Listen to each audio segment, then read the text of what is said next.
시작이 됐기 때문에 네. 오늘 이제 선거와 관련된 이야기 대한민국 최고의 지식인들과 함께 이야기를 나눠보도록 하겠습니다. 네. 그래서 최고의 지식인이 아닌 분은 가신 걸로 정리하겠습니다.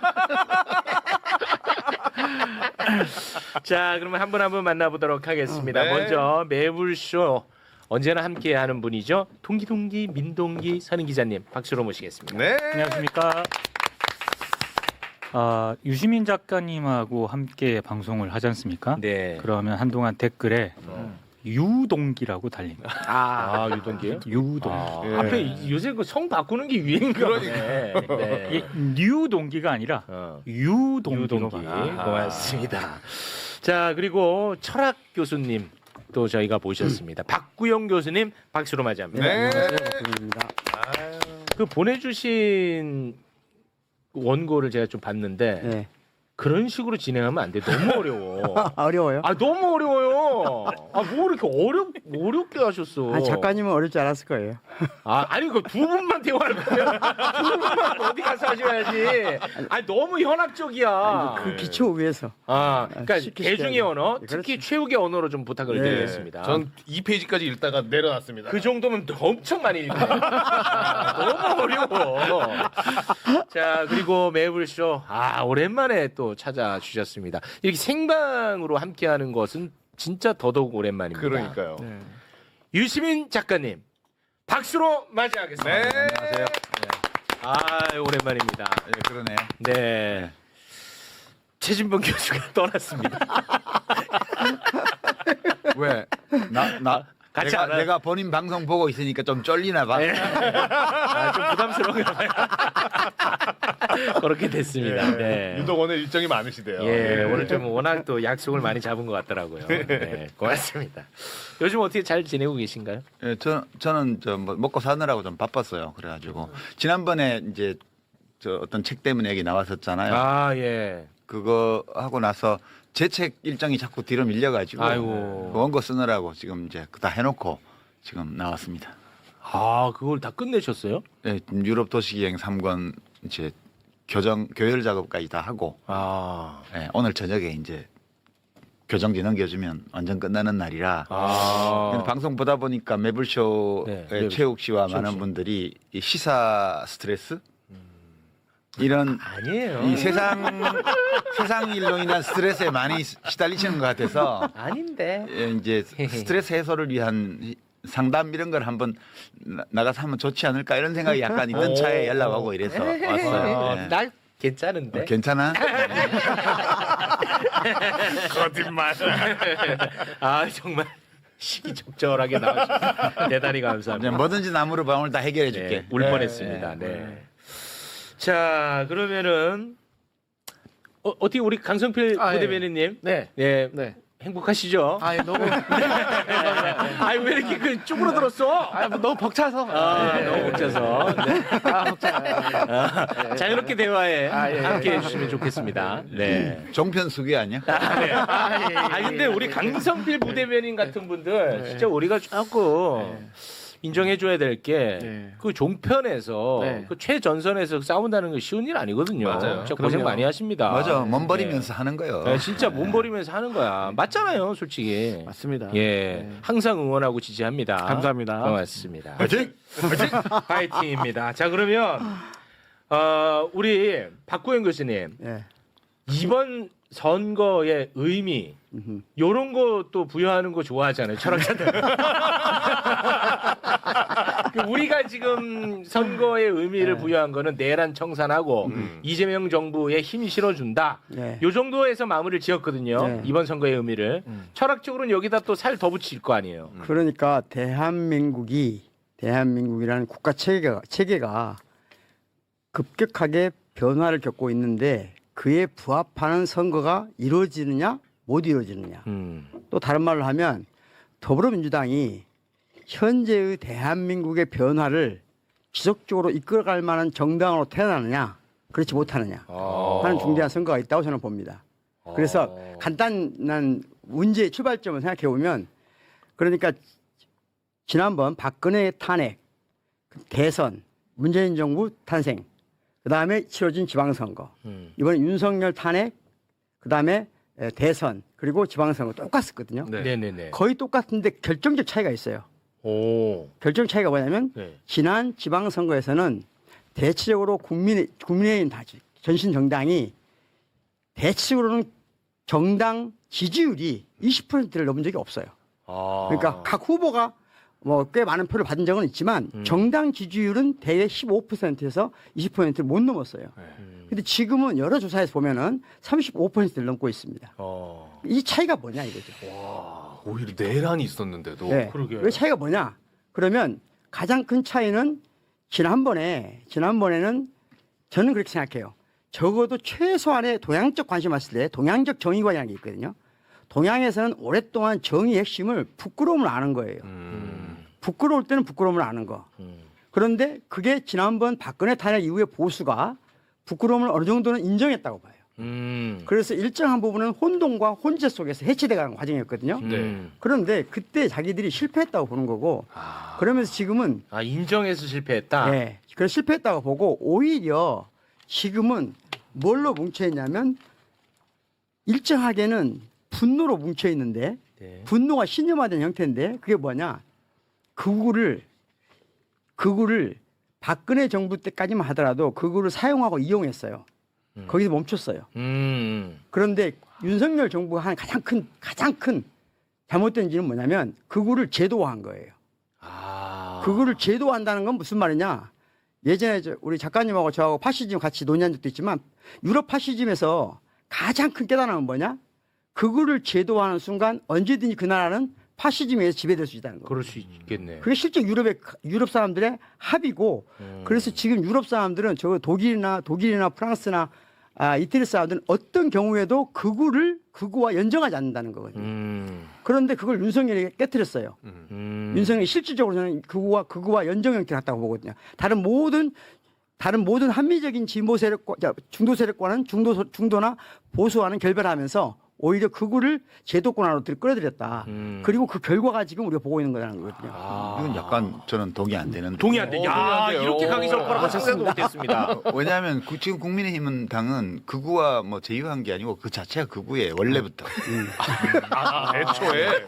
대한민국 설립 이후부터 지금까지 계속해서 계속해서. 극우였어요. 노골적으로 극우 성향을 드러내냐, 좀 슬슬 문제를 감추냐 그 차이만 있었던 거지. 그 지난번 윤석열의 내란은 그냥 눈치 없이 그냥 드러내버린 거지. 그 이제 이명박 같은 사람은 살살 감추면서 했고. 네. 뒤로 그 짓을 했잖아요, 전부 다.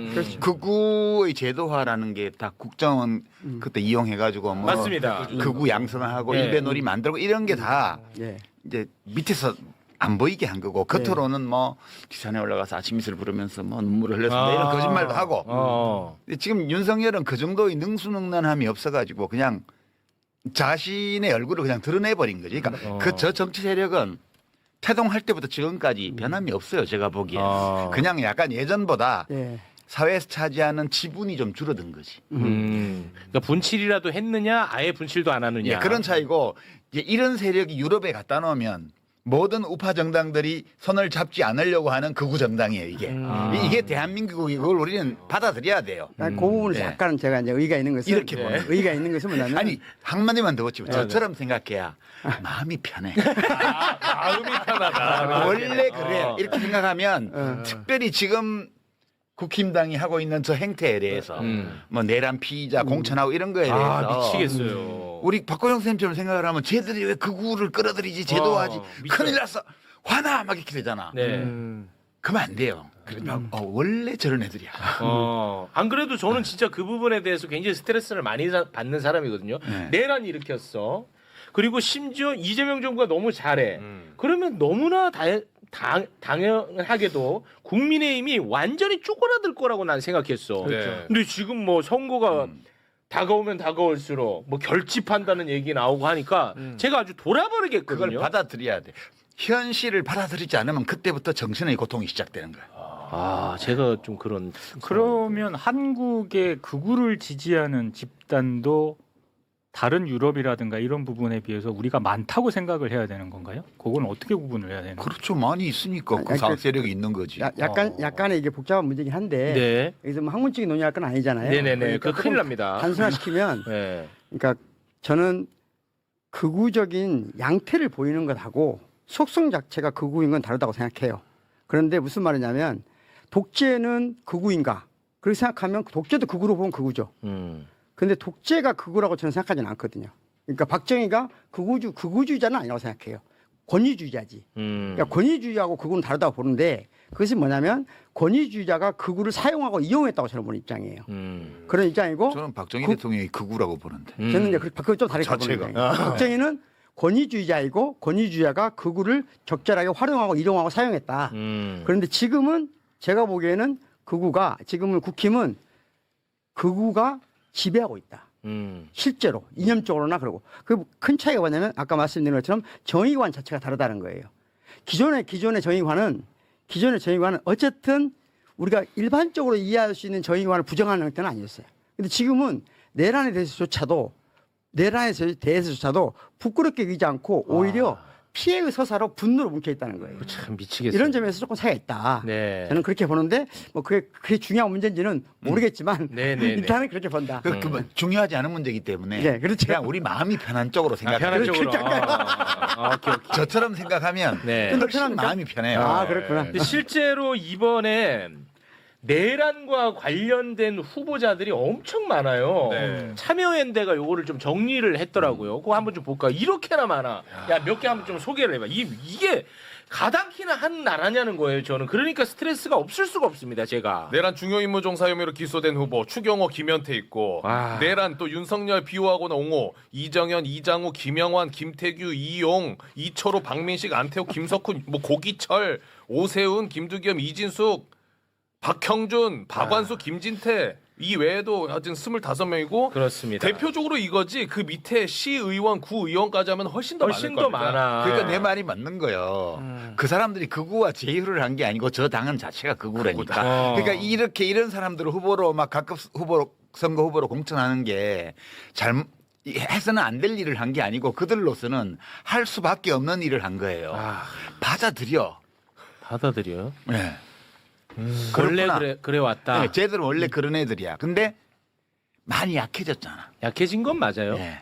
근데 그 지금 뭐 또 계속해서 결집한다 그러고 굉장히 지금 나오는 여론조사를 보면 점점 붙거나 저는 역전당하는 경우도 약해진 건 있고. 확실하다고 보고요. 약해진 건 맞아요. 약해진 것도 확실하고 기울어진 운동장이 우리 쪽으로 와 있는 것도 확실하다고 생각해요. 다만 그게 상당히 위험한 시도라는 거거든요. 말하자면 지금 범민주 진보 진영이 건강한 방식으로 다양성을 키우는 체계인가? 무슨 말이냐면 국힘이 저렇게 멸망한 데는 제가 보기에는 유사성, 동일성으로 꼭꼭 뭉쳐 있었다고 보거든요. 그런데 지금 민주당이 과연 이 다양성을 어떤 방식으로 앞으로 이끌어 가려고 하는가?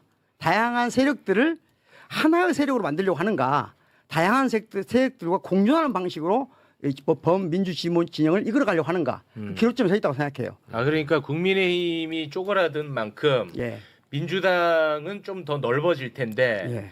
이거를 굉장히 다양해질 거 아닙니까? 그렇죠. 이걸 어떤 식으로 함께 갈 것이냐. 그렇죠. 이 문제가 굉장히 심각한 굉장히 문제라는 중요한 거예요. 문제가 됐다. 와, 정리 진짜 잘하신다. 맞아요? 역시 네. 진짜 우리 강상필 지금 부대변인 네네네. 그런 문제 고민하고 있을 거 아니에요, 민주당 분들은. 그렇죠. 근데 저는 방금도 여쭤보고 싶었던 게 그러면 그 구구가 좀 줄어들고 있는데 왜 20대 이 젊은 사람들은 구구 보수가 늘어나고 있는지 사실 우리가 여론조사를 돌릴 때마다 계속해서 이 젊은 층들이 오히려 더 4.19나 5.18 보면은 더 젊은 사람들이 분노하고 거기서 대항을 맞아, 해야 되는데 그래왔지. 왜 지금 이렇게 반대되는 현상이라는 전 그게 그 궁금해요. MB가 뿌린 씨앗이잖아. 논점 일탈 하지 말고. 그건 제가 민주당 분위기 어때? 이 문제 지금 최욱 씨가 정리한 이 문제 있잖아요. 네네네. 뭐 생각이나 해? 왜 또 그렇게 아프게 하세요? 고민이나 하냐고. 제가 부대변인님은 그런 지위에 있지 않을 것 같고 아우, 무슨 네, 소리? 지금- 난 종편 수계들을 잘 보고 있거든. 네. 민주당을 대표해서 나눈 종편 출연자들을. 네. 그 저분들의 말 속에 저는 민주당 당원도 아니고 그 내부 사정을 모르니까 무언가 그들이 이 고민하는 문제들이 좀 비쳐 나올 거다라고 이렇게 기대하면서 이렇게 좀 이렇게 보고 있는데 본 잠정적인 결론은 고민이 한 개도 없구나. 그런 잠정적으로 그런 느낌을 받았어요. 어때요?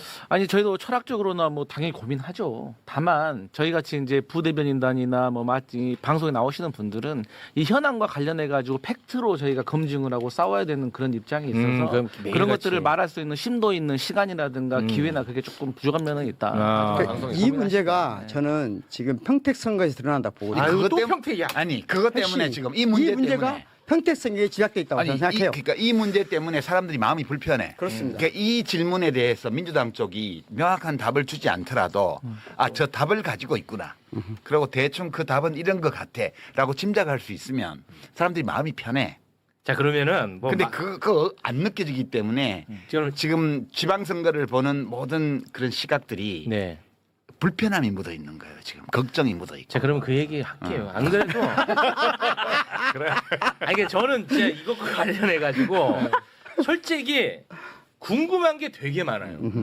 저는 그런데 요거 일단 하나만 확인하고 갈게요. 여기 계신 분들 다 똑똑하신 분들이니까 댓글상으로는 굉장히 뜨겁잖아요. 평택을이. 네. 근데 실제 대한민국의 그냥 많은 국민들도 이 현상과 이 사안에 대해서 이 정도로 뜨겁게 관심을 갖는 건 맞아요? 관심은 있죠. 아, 그거는 사람들이 맞아요. 표현은 잘 안 하는데 아, 그건 맞고. 관심은 많아요. 근데 이제 이게 이 평택을 문제는 그냥 하나의 상징적인 거고요. 평택을이 왜 저렇게 시끄러워 보이냐는 평택을 자체가 문제가 아니고 그 자체도 문제지만 지금 최욱 씨가 정리했던 그 문제 있잖아요. 지금 구조가 이렇습니다. 철학적으로 하면 복잡한데 그냥 외부의 적이 약해졌어요. 네. 그렇죠. 예? 외부의 적이 약해지면 그 내부의 싸움이 생기게 돼요. 이게 좋다 나쁘다 따질 필요도 없고 원래 그런 거예요. 자연의 섭니다. 그런 거예요. 외부의 적이 약해지면 내부에서 싸움이 일어나요.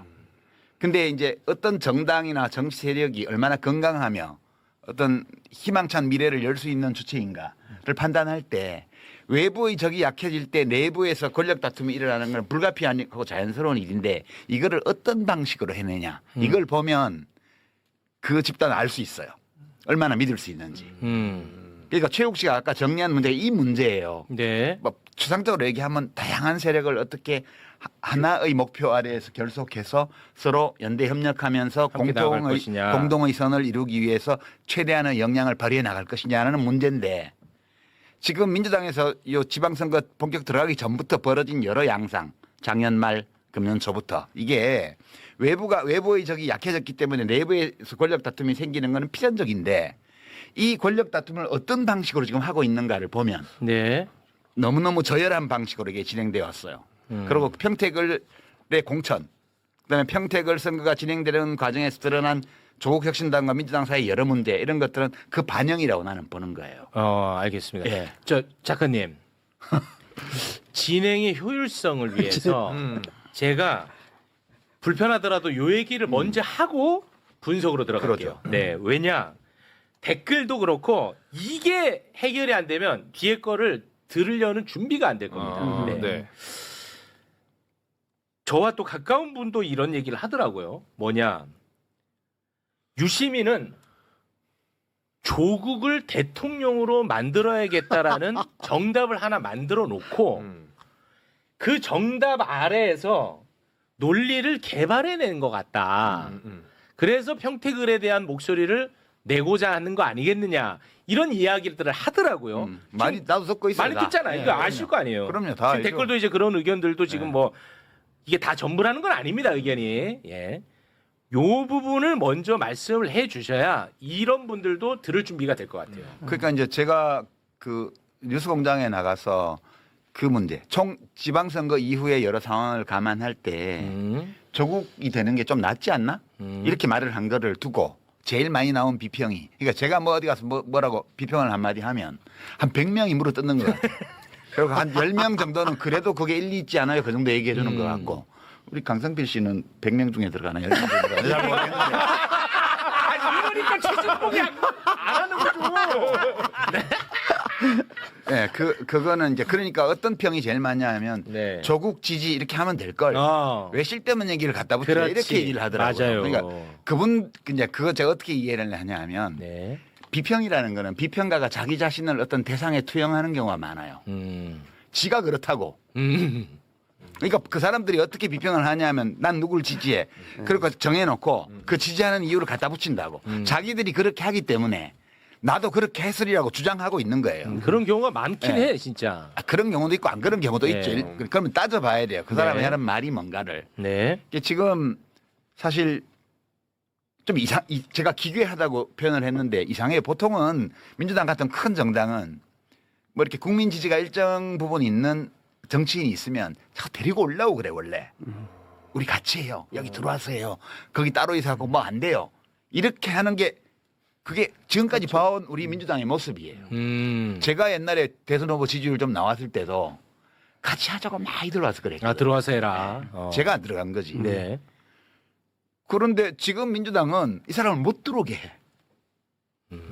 지난번에 통합파동 때도 보면 나는 민주당에서 단 한 번도 상당한 정도의 국민 지지를 받고 있는 정치 세력 또는 정치인을 못 들어오게 하는 경우는 난 처음 봤어요. 이게 이상하다. 이상하다. 이거 뭔가 잘못됐다. 이렇게 생각한 거예요. 그래서 그 맥락에서 이 조국이라는 사람이 정치적으로 살아있는 것이 박보영 교수 얘기하신 넓어진 그러니까 저쪽이 외부의 적이 위축되면서 약해지면서 커진 이 내부와 주변 여기를 민주당이 중심이 돼서 포괄해 나가면서 대한민국을 잘 운영해 나가는데 중요한 문제 중에 하나인 것 같다. 이 판단을 저는 한 거예요. 그러니까 이 사람이 죽어버리는 것보다는 정치적으로 살아있는 게 낫다는 게 첫 번째 있고. 네. 그러니까 그 부분 잠깐 제가 보완하면 유시민 작가님이 하시는 마음이 저도 비슷한 마음인데 간단하거든요. 저는 이게 이재명 대통령 똑같은 생각을 하고 있다고 생각해요. 무슨 말이냐면 지난 박근혜 탄핵 이후 우리가 무엇인가를 실패해서 윤석열이라는 괴물을 만들어냈어요. 그럼 무엇 때문에 실패했을까 하는 거거든요. 그중에 우리가 확실한 것은 무엇이냐. 저는 이렇게 생각해요.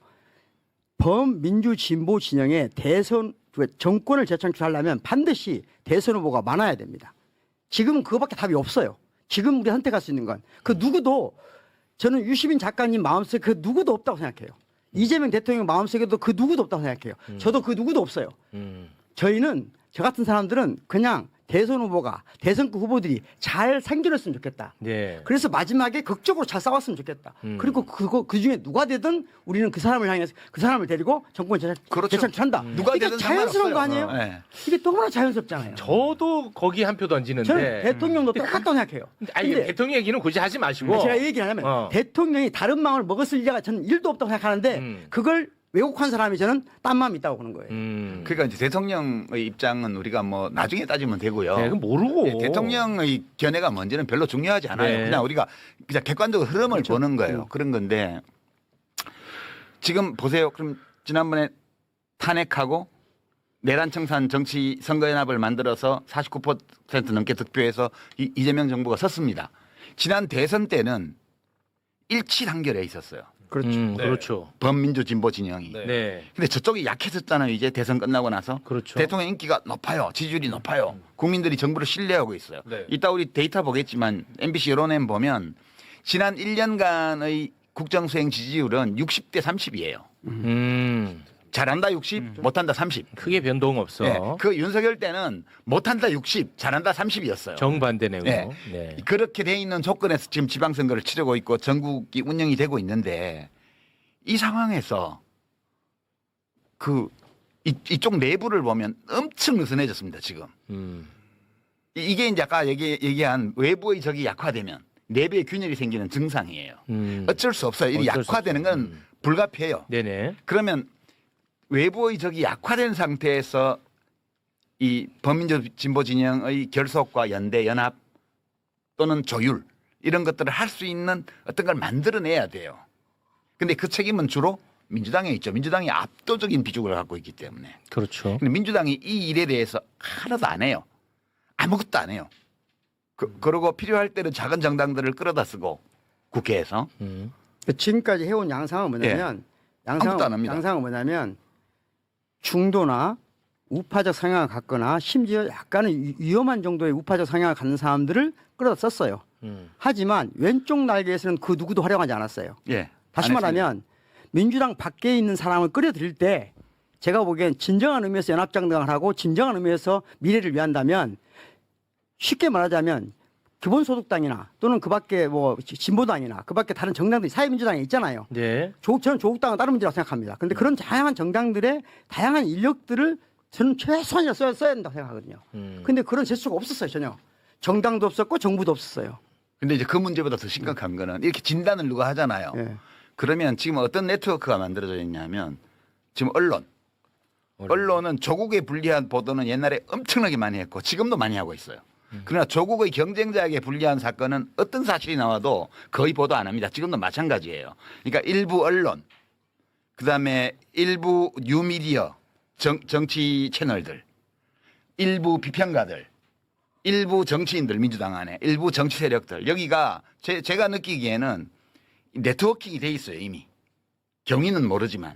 그래서 지금 이 지적을 하잖아요. 그러면 가짜 정보로 이걸 논박하는 방식으로 일제히 합니다. 예컨대 지금 정구영 선생님 이렇게 저 박광 선생님 얘기했는데 왜 안 갖다 썼어? 갖다 썼잖아 이런 식으로 반박합니다. 그러면서 그 노동부 장관은 뭔데?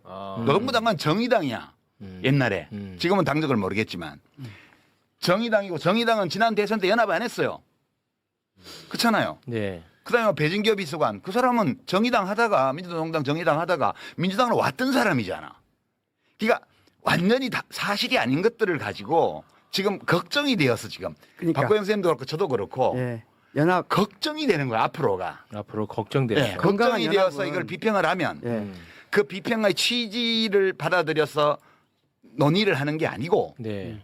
이 비평 자체를 비평한 사람의 인격을 공격해서 깔아뭉개는 방식으로 네트워크 전체가 대응하고 있어요 지금. 그래서 그러면은 그 네트워크가 존재한다면 예. 느슨하든 아니면은 아주 제대로 꽉 네트워킹이 돼 있든 간에 예. 그들은 무엇을 위해서 그렇게 네트워크가 연결돼 있는 거예요? 그 지금은 뭐 제가 증거가 없어서 말은 안 하겠고요. 네.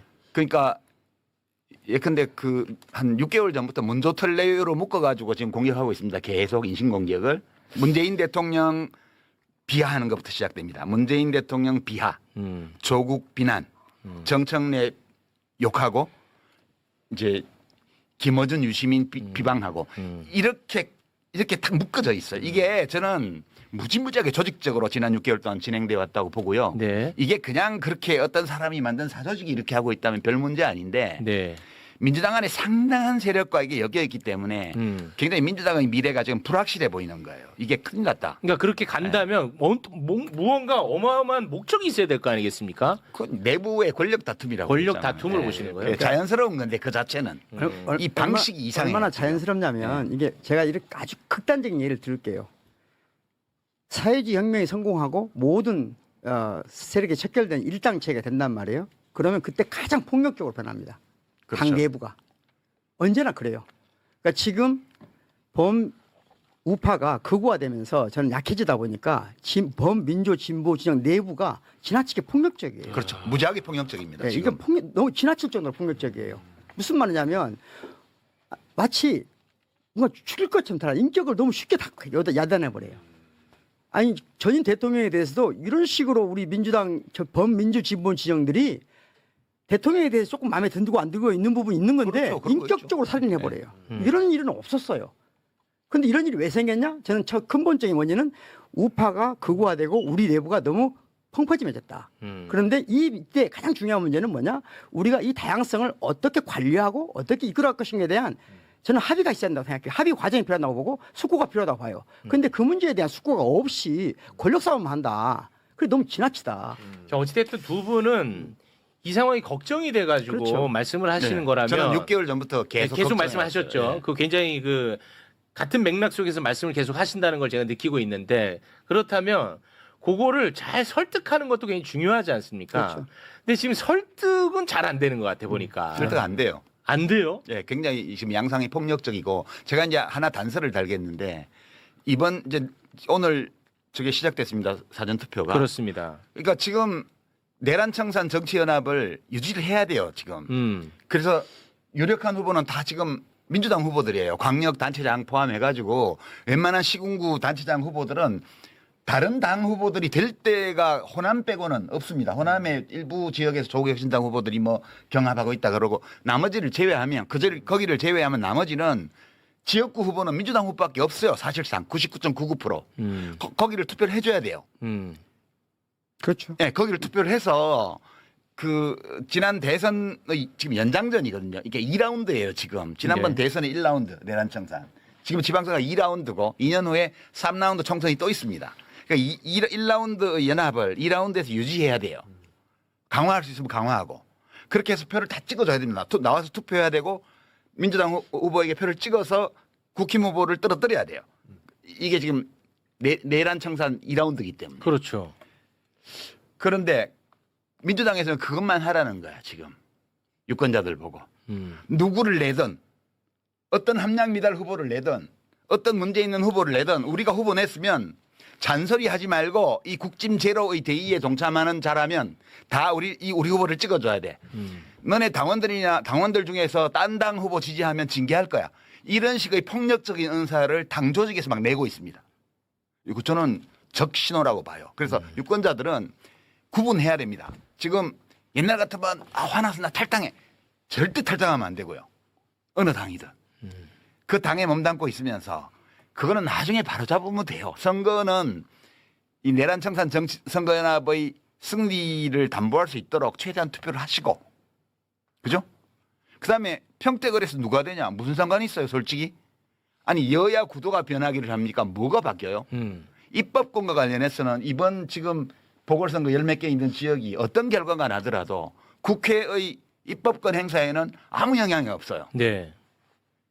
그래서 이거를 의식하는 사람들이 그 뒤를 생각할 때 다시 국회에서 검찰개혁을 완수하고 그다음에 3라운드 2년 후에 총선 때 또 연대연합을 만들어내는 그다음 또 대선까지 가는 이걸 내다보는 당원들이나 지지자들은 이걸 걱정해서 지금 평택에서 고민하는 거거든요. 자기가 민주당 평소 지지자고 당원임에도 불구하고 정말 민주당 후보를 찍어야 돼. 이 고민하는 마음을 알아주고 그분들에게 우리도 그런 고민을 하고 있다고 얘기를 하고 그럼에도 불구하고 우리 당 후보니까 찍어달라고 부탁하는 거는 가능해요. 근데 니네 안 찍으면 징계할 거야. 이런 태도는 저는 민주당 계열의 정당에서는 처음 봤어요. 그건 제가 알기로는 걷어들인 것으로 알고 있어요. 처음에 그 경기도당이 네, 그런 네. 식으로 성명서를 냈는데 그건 제가 보기엔 폭력계이거든요. 알겠습니다. 제가 그러면 약간 좀 논의를 조금 그러면 좁혀가지고 네. 요 우리 강성필 부대변인님한테 한번 좀 질문을 하겠습니다. 그 민주당 정치인 중에서도 이런 얘기를 하는 사람이 있어서 네. 제가 한번 이 세계관이 제가 정리가 안 돼서 한번 좀 여쭤보는 건데 평택을 김용남 후보가 민주당 후보니까 그렇죠. 김용남을 우리가 반드시 당선시켜야 된다. 네. 그건 이상할 게 없어요. 그럼요. 그런데 같은 사람입니다. 네. 그런데 전북도지사는 무소속 김관영 후보가 되면 안 될 거 아니에요. 이 논리라면. 그렇죠. 근데 이거에 대해서는 또 굉장히 반대하는 듯한 발언을 하거든요. 그러니까 김관영에 대해서 뭔가 좀 기우는 듯한 발언을 한단 말이에요. 이게 안 맞잖아, 두 가지가. 그렇게 말하는 사람은 안 맞죠. 하지만 저처럼 평택에서도 우리 김용남 후보가 당선되어야 한다. 그리고 전북에서도 이원택 민주당 후보가 당선되어야 한다. 그거 굉장히 일관성 사람은 있잖아. 저는 뭐 그러니까 전혀 그 거리낌이 없습니다. 논리의 정합성이 있잖아요. 네. 근데 제가 말씀드린 이거를 어떻게 설명할 것이냐. 그러니까 제가 이걸 뭐 비난하자는 게 아니라 진짜 궁금해서 여쭤보는 거예요. 그런데 이 평택에서의 우리 민주당 후보에 대한 결함 그리고 전북에서의 우리 후보에 대한 결함 혹은 그 후보를 선정하는 과정에 있어서의 미숙함 이것은 지도부가 나중에 책임을 져야죠. 하지만 지도부가 이미 그걸 결정을 했는데 결정하기 전에는 내부적으로도 말이 많았습니다. 이게 맞나? 이 사람이 맞나? 하지만 지도부가 당대표가 결정을 해버렸으면 뭐 다른 당원과 지지자들은 다른 얘기를 할 수는 있겠지만 최소한도로 당직자 혹은 민주당의 명함을 달고 방송에 나가는 사람들은 그렇지. 거기에 대해서 반대되는 말을 한다는 것은 그렇죠. 좀 당직 내려놔야죠. 부 대표님부터 책임지셔야 되겠네. 부 네. 대표님부터. 네, 뭐 어쩔 수 없는 거죠. 당직 그러면. 내려놓고 당직 내려놓고 아니 그 말씀 당직 내려놓고 해야 되는 거 아니에요? 아닙니다. 저는 그러니까 일관성을 말하는 아니, 정파적인 건 거죠. 좋은데 네. 정파적일 수 있죠. 당연히 모든 정치인들은 정파적이니까 정파적일 수 있어요. 그런데 이 우리 같은 사람은 지금 정파적이지 않단 말이에요. 네. 정파가 없어요. 범민주 진보 진영이 건강하게 성장하기 바라는 뿐이에요. 그런 관점에서 얘기를 하는데 예를 들자면 이 문제에 관해서 자 저는 대부업이나 또는 사채업자가 우리 공동체 구성원이라는 걸 인정합니다. 첫 번째. 그러니까 우리 공동체 구성원일 수 있다고 인정해요. 그런 의심을 받거나 그런 내 가족 중에 할 수 있다고 생각해요. 아니, 대부업 자체는 불법이 아니고. 아니 제 가족을 할 수 있다고 생각해요. 예. 그런데 그 사람을 우리의 대표로 내세운 상징적 대표로 내세운 것에 대해서는 불편하게 생각할 수 있어요. 즉 그 문제를 제기할 때 당이 어떤 태도를 취해야 되냐 문제예요. 그렇지. 그걸 물어보는데 우리 그걸 엉뚱한 식으로 이 전략적으로 말할 게 아니고 이 문제에 대해서 상의해보자는 거예요. 당원들은. 그런데 그러면 너희는 반대편이 되니까 응징하겠다? 이거 굉장히 잘못된 거죠. 우리 아까 말했잖아요. 다양성을 어떻게 수용할 것인가. 그럼 정당 내부에서 다양성의 범위까지가 어디까지인가. 저는 정당 원이 된다는 거 김영남 전 의원이 후보가 더불어민주당의 구성원이 되는 것은 아무 문제가 없다고 생각해요. 그리고 선출직에 나가는 것도 아무 문제 없는데 그걸 당에서 알고 뽑았나요? 알고 그 사람 선출했나요? 몰랐죠. 몰랐겠죠. 몰랐으면 몰랐는데 우리 알게 됐어 지금. 네. 그럼 그거 어떻게 할 것이냐 이게. 그 문제에 대해서 논의해보자는 거잖아요. 그러니까 당의 사무총장이 소명이 다 됐다 이런 식으로 말을 하는 거는 그거는 정말 당원 주권에 대한 그렇죠. 도전이고요. 그렇죠. 아니, 제가 근데 사실 국민을 무시하는 거야. 그러니까 제가 고럴 때 좀 힘들거든요, 저는. 근데 이게 워낙 이제 조물수 프레임이 강하게 걸려 있다 보니까 제가 이게 말하는 게 굉장히 조심스러워요. 근데 저는 그런 거에 대해서 그러니까 뭐냐면 하루 종일 조국 후보를 비판하는 거 저는 너무 가능하다고 봐요. 그러니까 민주당 입장에서는 너무 자연스럽고 너무 당연하죠. 그런데 그리고 김용남 후보를 지지하고 응원하는 거 너무 자연스럽고 당연하다고 봐요. 그런데 구체적 사안 이거는 전혀 설득력 없는 논리로 사람을 무시하듯 마치 그거를 의심하는 사람을 비판하는 사람이 틀린 것처럼 자꾸만 얘기하니까 돌아버리는 거예요, 저는. 근데 제가 좀 궁금한 점이 예. 자, 그럼 김용남 후보가 허점이 있다는 것을 우리 지도부는 모르고 공천을 했습니다. 근데 선거하는 과정 속에서 허점이 있다는 게 드러났습니다. 근데 그게 사실 지금 정말 진실인지 아닌지는 사실 지금 네. 당장은 알 의혹 수가 단계죠, 없어요. 의혹 자, 단계. 그러면 지도부는 네. 거기에 대해서 검증을 했을까요, 안 했을까요? 뒤늦게라도 이제 알아봤을 거 아닙니까? 우리가 공천한 김용남 후보가 문제가 있나 없나? 그러면 당에는 네. 뭐 당무 감사라든지 어떤 기능이 있습니다. 네. 그래서 그 기능에 있는 당직자들이 저는 최대한 빠른 시간 내에 얼마나 정확하게 했다고 담보할 수는 없지만 그럼에도 불구하고 절차를 지켜서 나름대로 지도부에 보고를 했을 거라고 생각을 하고 그 보고를 토대로 사무총장과 당대표가 정무적인 판단을 했을 거라고 생각합니다. 그 판단의 옵션은 첫 번째, 이거 심각하니까 우리 사퇴시켜야겠다. 혹은 이걸 가지고 지금 사퇴시키면 전체적인 선거에 영향 줄 수 있겠다.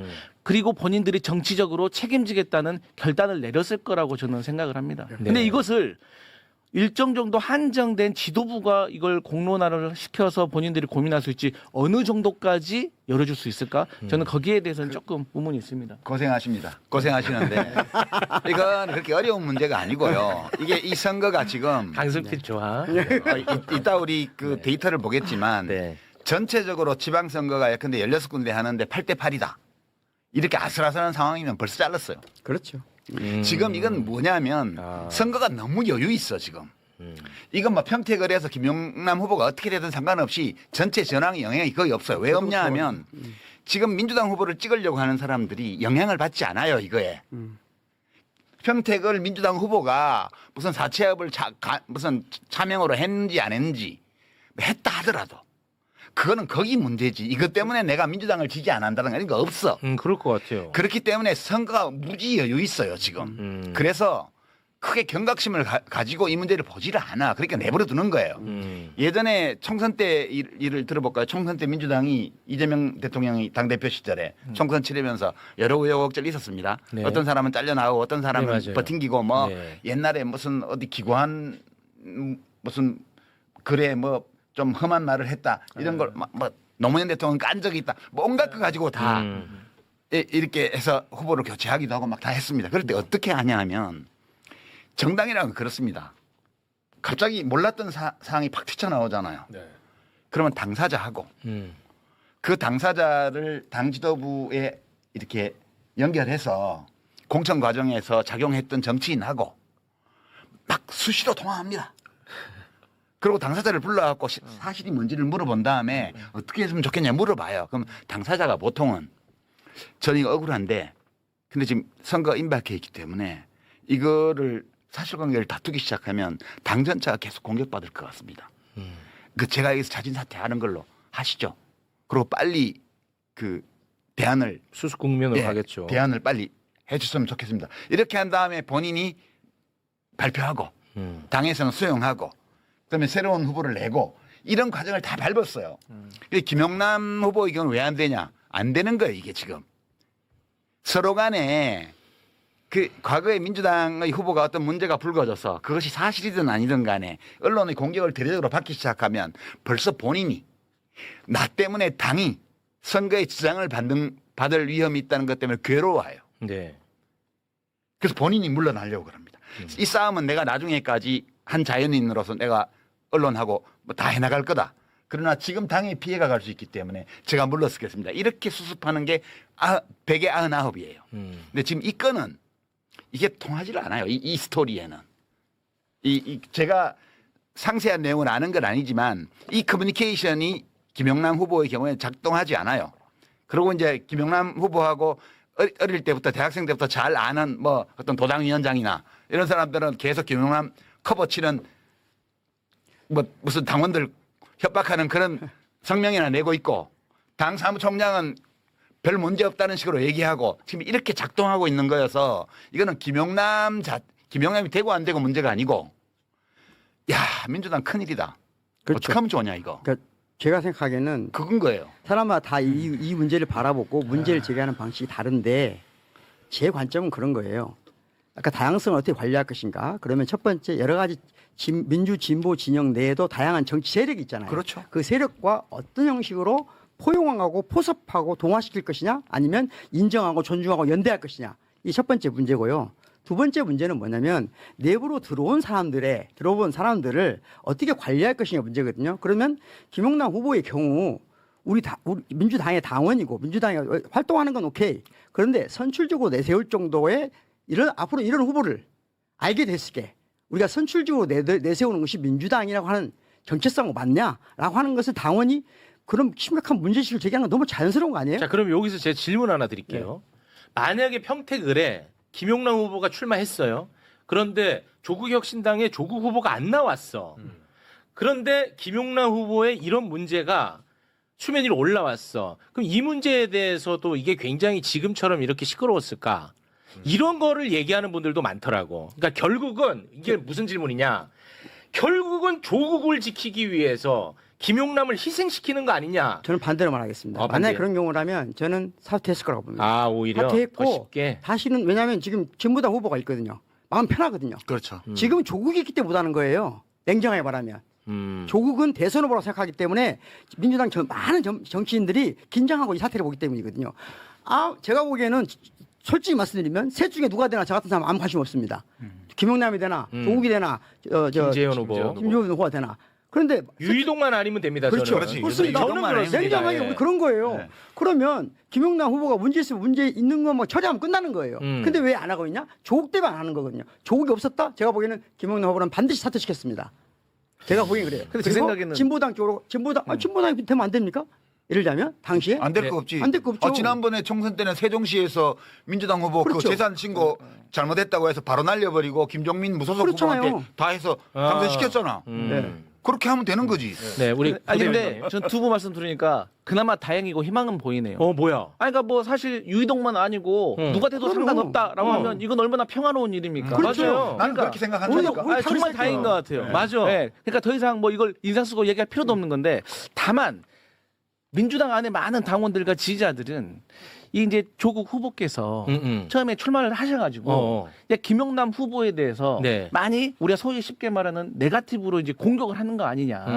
그러니까 본인께서 계속 주장을 하셨고 우리도 민주당도 공감하고 있는 국힘 제로를 하셔야 되고 그 선봉에 섰었고 지난 총선에서 우리와 함께 잘해가지고 세빙선을 잘 하셨던 분이 갑자기 이 김용남 후보를 차라리 정책적인 우위로 능력 면에서 압도를 해주면 되는데 그러면 모든 당원과 지지자들 편한데 이게 자꾸 네거티브로 흐르니까 이게 결론 이 과정 속에서 일부 당원과 지지자들이 다른 오해 이상한 감정이 생겨버린 거예요. 그러다 보니까 이 지도부도 이 돌발 변수라고 일종으로 쉽게 표현하면 이 문제에 대해서 오해받을 수도 있다는. 그러니까 그들도 유이동만 아니면 되는데 갑자기 여기서 김용남의 작든 크든 어떤 하자를 가지고 내려버리면 이거 다른 생각하는 거 아니야라는 오해가 있고 그 지도부도 정치를 해야 되고 미래를 생각하는 사람들이니까 또 다 자기들 자기의 정무적인 판단을 하는 겁니다. 네네. 그렇기 때문에 저는 그 부분이 매우 아쉬웠다. 저는 그렇게 생각해요. 부대변인 훌륭합니다.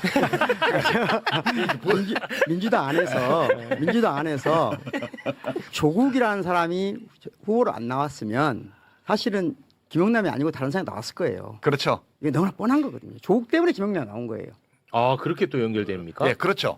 이게 지금 뭐야, 아니 우리가 지금 이 공론의 영역에서 솔직하게 얘기를 해야 되는데 그렇죠. 지금 네네. 가면 무도회를 하는 거야. 이게 평택을에 대한 정치 비평은 비평가들이 거의 대부분이다. 종편이나 유튜브에 나와서 가면 무도회를 하고 있어요. 정확하게 얘기하자고요. 조국이 아니고 다른 후보가 예컨대 그 조국 혁신당에서 여기는 당신들 귀책 사유 있는 데니까 우리 당에서 누구 후보 낼게 이렇게 해서 냈다고 쳐요. 네네. 그럼 민주당 양보했을 수도 있어요. 양보할 수도 있고 그리고 이광기 후보 나왔을 수도 있고. 생각해봐요. 아니 거기 국힘 제로라는 대의를 위해서는 그러면 조국 후보가 이렇게 했으면 좋겠다 그런 얘기 하잖아요. 제일 좋은 방법은 민주당이 공천을 안 했으면 돼요. 거기에 민주당이 단 한 개라도 이번 지방선거에서 자기 몫을 내놓은 데가 있어요? 없죠. 한 군데도 없습니다. 그러니까 내가 조국 씨한테도 처음에 조국 혁신당 만들 때부터 이걸 경고를 했어요. 나한테 자문하러 왔을 때 민주당 무서운 정당이다. 민주당이 얼마나 무서운 정당이냐 하면 국힘당 계열과의 정당과 싸울 때는 사자 같지만 거기 않고 이쪽 진보 진영 안에서 다른 군소정당하고 싸울 때는 늑대다. 자기 살코기, 자기 먹을 고기, 살코기 한 점도 양보 안 한다. 그래서 민주당하고 지역구에서 부딪히게 되면 뼈가 가루가 될 거라고. 그거는 좋고 나쁘고를 떠나서 현실이에요. 이게 정치는 권력 투쟁이기 때문에 민주당으로서 그렇게 갈 수밖에 없는 거예요. 근데 창당할 때부터 이 말씀 하셨었어요. 민주당은 모든 정당이 그러듯이 민주당도 그래요. 이거 진보 보수를 막론하고 현실 정치의 정세는 그럴 수밖에 없어요. 대표님하고 작가님하고 저하고 비슷한 관점은 뭐냐면은 범민주 진보 진영에 대한 우리 애정이 있잖아요. 그러면 그 애정은 뭐냐면은 큰 집은 좀 큰 집답게 행위하고 작은 집은 작은 집답게 행위해서 잘 어울려 살자는 그렇죠. 거거든요. 그럼요. 그게 우리 길이잖아요. 근데 큰 집 내부의 권력 싸움 때문에 이런 식의 모습을 계속 보이는 게 좋냐. 사실 큰 집 내부에 지금 누가 대장되냐 때문에 이 모든 걸 아니, 지금 그렇다는 것만 지적하고요. 네. 그 문제는 어차피 지방선거 끝나고 그건 8월 그래요. 전당대회 가면서 이제 겉으로 드러나게 돼 있어요. 그때 가서 더 당원들, 커져? 예, 당원들이 그만해 이제. 아니 그래서 그때 가서 이제 당원들이 그 결정하면 얘기를 되고 저는 어쩔 수 하느라고 없어. 아니 제가 하나만 좀 네. 말씀드릴게요. 이거는 솔직히 좀 지긋지긋한 질문인데 제 주변에 있는 뭐 이름은 밝히지 않겠습니다. 네, 그 친구도 뭐 이래 복잡한 얘기하다가 항상 저한테 물어보는 게 있어요. 내가 답할 수도 없는 질문이야. 유시민 작가는 친문 부활을 위해서 저러는 거 맞냐? 이걸 계속 물어봐요. 내가 뭐 알 수도 없고 나는 뭐 유시민 작가님이랑 같이 만나고 뭐 그런 관계가 아니니까 오늘 방송도 아마 댓글에서는 무슨 뭐 사전 교감하에 뭐 한 줄 알 거야. 근데 전혀 그런 거 아닌데 또 다시 한번 여쭤봅니다. 왜냐? 이게 거의 만능 언어처럼 활용이 돼요. 그러니까 매우 폭력적이에요. 지금 예. 얼마나 폭력적이냐면 제가 사실 지난번에 나왔을 때 오윤혜 씨하고 할 때 오윤혜 씨가 한 말 중에 내가 그냥 넘겨버렸어요. 그때 네. 뭐 이재명 대통령 연임해야 되는데 벌써 뭐 차기 주자 얘기하고 이러니까 서운하다. 서운하지 않냐 이런 얘기를 하더라고요. 이재명 대통령 연임 불가능해요. 물론 정치 철학적으로 보면 국민 주권이기 때문에 지금 헌법의 부칙 조항, 이 개정 당시의 대통령에게는 임기와 관련해서 이 변경을 할 경우에 적용 안 된다고 돼 있는 부칙 조항조차도 그것도 다 헌법 개정 대상이기 때문에 된다고 주장하는 사람이 있긴 해요. 근데 또 반명으로 가겠네. 그런 얘기를 왜 또? 그냥 할 얘기만 하세요. 헌법적으로 보면 네. 아니 내가 하는 얘기는 이재명 대통령의 연임은 헌법적으로 불가능해요. 나도 이재명 대통령 연임했으면 좋겠어. 근데 불가능한데 그것이 가능한 것처럼 전제를 두고 그리고 그것을 가로막는 자로 조국, 문재인, 유시민, 김어준 이런 자들이 다 그거를 가로막고 있다는 식의 언설을 공유하면서 네. 이런 어리석은 얘기들을 해대는 거예요. 사람들이 많은 사람들이. 근데 그러니까 굉장히 많습니다. 그 얘기하는 사람 한번 물어보세요. 친문이 누구냐고. 조국. 그러니까 그러면 조국 대통령 만들려고 그러냐 이렇게 말하면 되지. 왜 친문을 갖다 찍어 바르냐고. 지금 가장 최근의 조사를 보면 작년에 나온 거 전직 대통령 중에 누구 좋아하냐 물어보면요. 네. 제일 최근 조사는 노무현 대통령이 40%입니다. 그리고 그 뒤에 김대중 대통령, 문재인 대통령에서 합쳐서 55%가 넘어요. 네. 박정희 대통령 25%예요. 박근혜 0. 이렇게 나왔습니다. 와 진짜 0이에요 또. 그러니까 간만에 웃었네. 그러니까 무슨 말이냐면 지금 우리 소위 말하는 민주진보 진영이라고 하는 여기는 어떤 전직 대통령을 좋아하느냐는 그 사람의 인생관을 보여주는 거거든요. 세계관, 철학을 보여주는 거예요. 그렇죠. 그러니까 이 세 분의 대통령에 대한 선호가 55%라는 거는 한국의 민주주의가 매우 안정된 기반이 올라 있다는 걸 의미하는 그렇죠. 거예요. 그러니까 여기가 연합해서 지금 민주정부를 계속 김대중 정부, 노무현 정부, 문재인 정부, 이재명 정부까지 이렇게 와 있는 거라고요. 네. 켜켜이 위에 쌓아가지고 시루떡 쌓듯이 쌓아가지고. 네.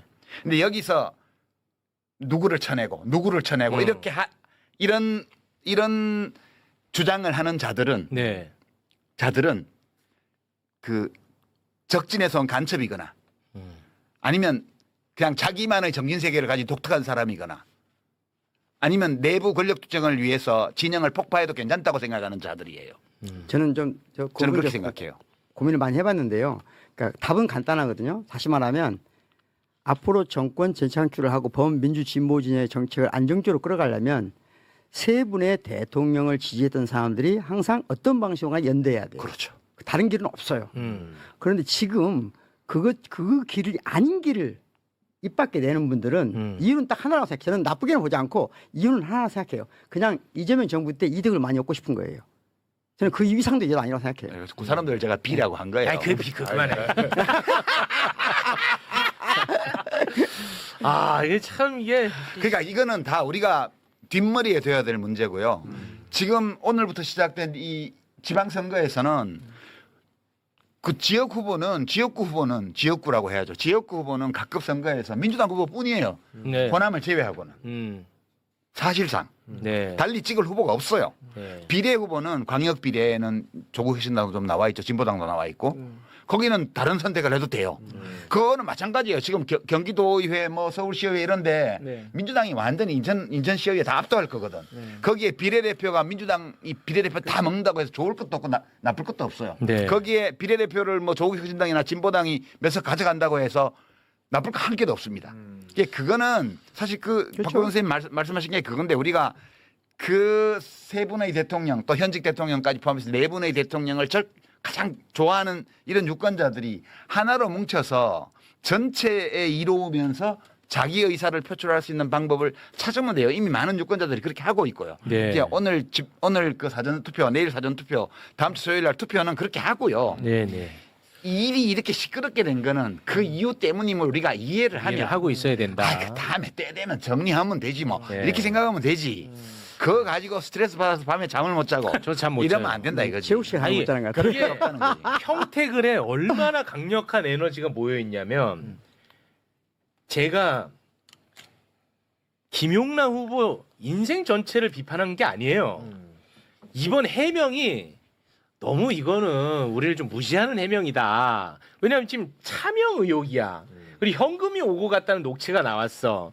그런데 예금 거래 내역서를 올리니까 이거 우스꽝스럽다라는 정도의 비판을 한 겁니다. 근데 그러니까 사람들은 나를 바보로 아나 이렇게 받아들이는 거예요. 제가 그렇게 받아들이는 거예요. 그런데 최욱을 10년 동안 사랑했대.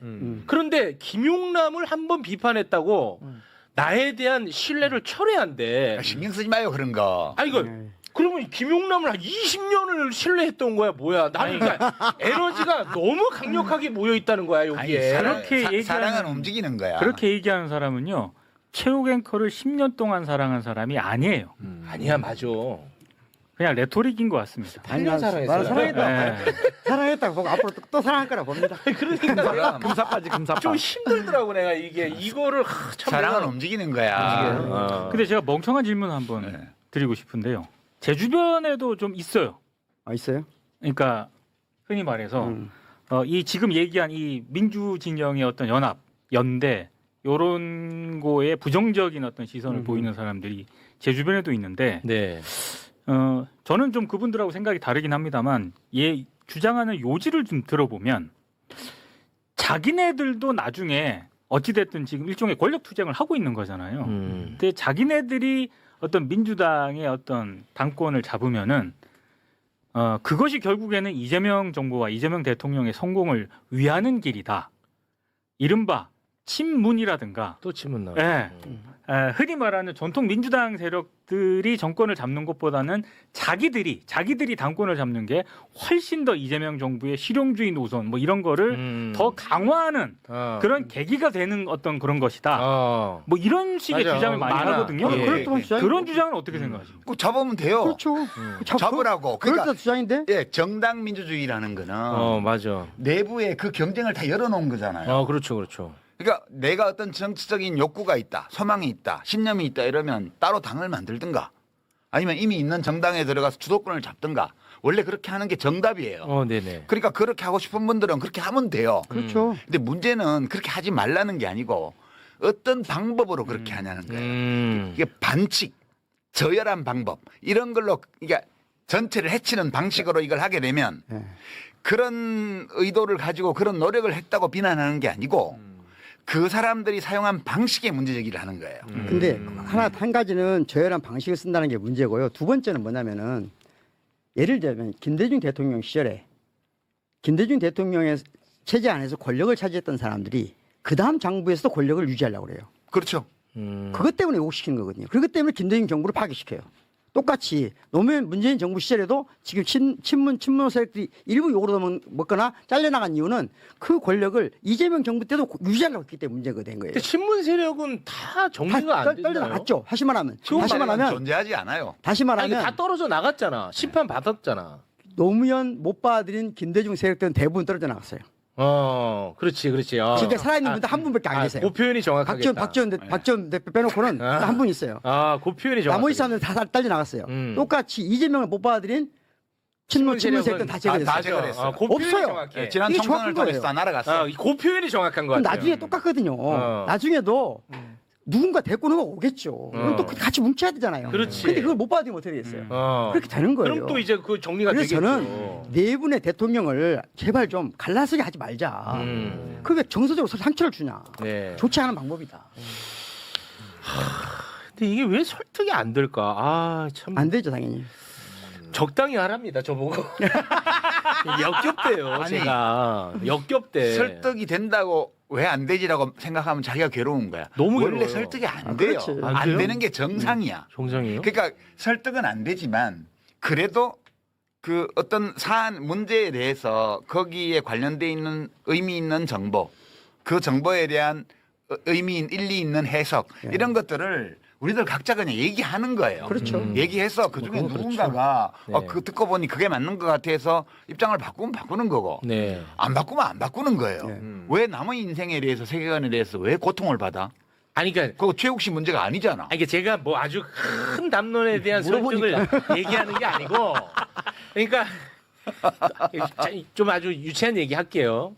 그게 아니고 뭐냐면, 저는 이제 조블쇼로 프레이밍이 되어 있는데, 굳이 따지면 저는 김용남 후보랑 더 가깝지 않겠어요? 물론 가깝지도 않아요. 매블쇼를 오랫동안 함께 해왔고. 그 조국보다 김용남이 훨씬 많이 출연했지 않나? 비교도 안 되죠. 아니, 조국 후보는요, 다시 한 번 말씀드리지만, 이게 2번 출연했는데 석방 이후에는 한 번도 매불쇼에 나온 적이 없어요. 석방 이후에. 근데 이상하다. 내가 매불쇼 나와가지고 우리 이재명 대통령 출연분 빼고는 내가 출연한 수요 난장판 1등부터 한 10몇 등까지 다 하고 있잖아. 다 전부예요. 근데 왜 유불쇼라고는 안 그래? 아 그러네. 단 한 번도 그거 못 들어본 것 같은데. 그거는 좀 아주 일리 있는 서운하셨구나. 지적이네. 조불쇼에 포함된 거 아니에요? 조불쇼에 포함돼. 그러네요. 예. 아니 그리고 여러분이 만약에 저라면 자 여러분이 접니다. 체육은 뭐 보면은 평론가들이 체육은 어차피 돈밖에 모르니까 돈에 쫓아갈 거다. 얘는 조회수의 노예니까 조회수 쫓아갈 거다. 유시민은 책 팔아먹으려고 나오는 거다. 그거는 진짜 제가 정말 너무 화나는 네. 얘기고. 이제 그런단 말이에요. 그러면 여러분이 저라면 그 소수 정당이 뭐라고 조국 후보를 지지하겠습니까? 여러분이 저라면 할 이유가 없는 거예요. 저의 사적 욕망에 따라서도. 그리고 실제로 저는 뭐 조국 후보에 대해서 뭐 옹호하거나 지지하거나 그런 걸 표명한 적도 없고. 저는 예를 들면 이번 광주에 지방선거 할 때 저는 개인적으로 진보당을 지지할 생각이거든요. 그럼 저는 왜 엄청나게 욕해야 되잖아 사람들이. 이거 안 해요. 진보당 할 수 있죠. 아니 그러니까 이렇게 생각한단 말이에요. 근데 조국 딱 찍은다고 그러면 아마 난리 날 거예요. 그거 큰일 납니다. 그래요? 네. 왜 그럴까 사람들이. 이것은 쉽게 말하면 너무 예민할 정도로 예민해요? 권력 투쟁하고 있는 거예요. 또 근데 그게 나쁘다고 생각하지 않아요. 그냥 좀- 나쁘지 않아요? 그러는 거죠. 뭐 아니 왜냐면 오늘도 제가 보세요. 지금 준비한 이슈가 지금 부산 북구가 이거 오늘 재밌는 영상 많거든요.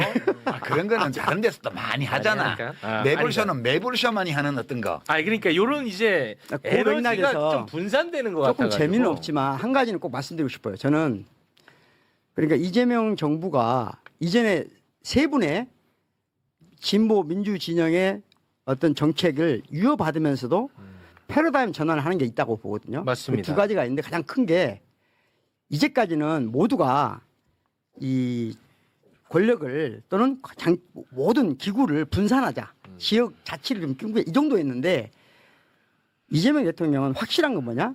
5특 3국이라는 건 제가 보기엔 패러다임 전환이거든요. 다시 말하면 5극 3특 아니에요? 5극 3특 그러니까 1극 체계를 확실하게 전환시킬 수 있는 계기를 마련하겠다는 거예요. 이건 저는 그렇지. 엄청나게 높이 평가하는 편이에요. 네. 그런데 그 기회를 지금 호남이 가장 먼저 잡았다고 봐요. 저는. 어쨌든 그러면 다른 지역도 이번 선거가 어떻게 이루어지냐에 따라서 이재명 정부 시절에 5극 3특으로 가는데 어느 정도 부합해서 갈 수 있냐 문제라고 보거든요. 저는 부산은 나름대로 저는 이번에 전주시 장관이 되면서 같이 갈 수 있다고 봐요. 네. 부울경은. 그러면 나머지가 문제거든요. 예를 들면 충청도도 지금 그 지지하는 후보들이 될 것 같으니까. 그럼 핵심은 두 군데인데 저는 그래서 대구 분들한테 진정을 호소하고 싶어요. 김부겸 김부겸. 이런 분들이 이번에 저는 돼서 대구 경북이 이재명 정부에서 처지지 않길 바랍니다. 혜택을 좀 진심으로. 받았으면 좋겠어. 혜택을 받길 바랍니다. 나 진짜 그래서 효능감 한번 느껴보고. 그렇죠. 진짜 그동안에 어떤 본인의 갇혀있는 생각이 좀 한번 트이는 기회가 됐으면 한번 좋겠어요. 그런 어렵겠지만 김부겸. 근데 지방선거는 저는 이제 약간 지금 저 선거 비평도 안 하고 그러는데 네. 제가 지난 한 10년 동안 계속 선거 때마다 선거 비평을 해왔는데 이번에 안 하잖아요. 네. 사실 이번 지방선거 늘 지방선거는 그렇지만 시장, 군수, 도지사 이런 거 뽑는 선거잖아요. 네. 그 잘못 뽑으면 자기들만 손해잖아. 그러니까 그러지 그러니까 않았으면 국회의원 선거는 어느 지역에서 잘못 왕창 뽑아 놓으면 입법권을 중앙에서 모여서 행사할 때 나라를 엉뚱한 방향으로 끌고 갈 맞습니다. 위험이 있기 때문에 네네. 이게 그런 건데 네. 대구시장 잘못 뽑으면 지금 내란 피의자로 기소해 있는 사람 뽑았다.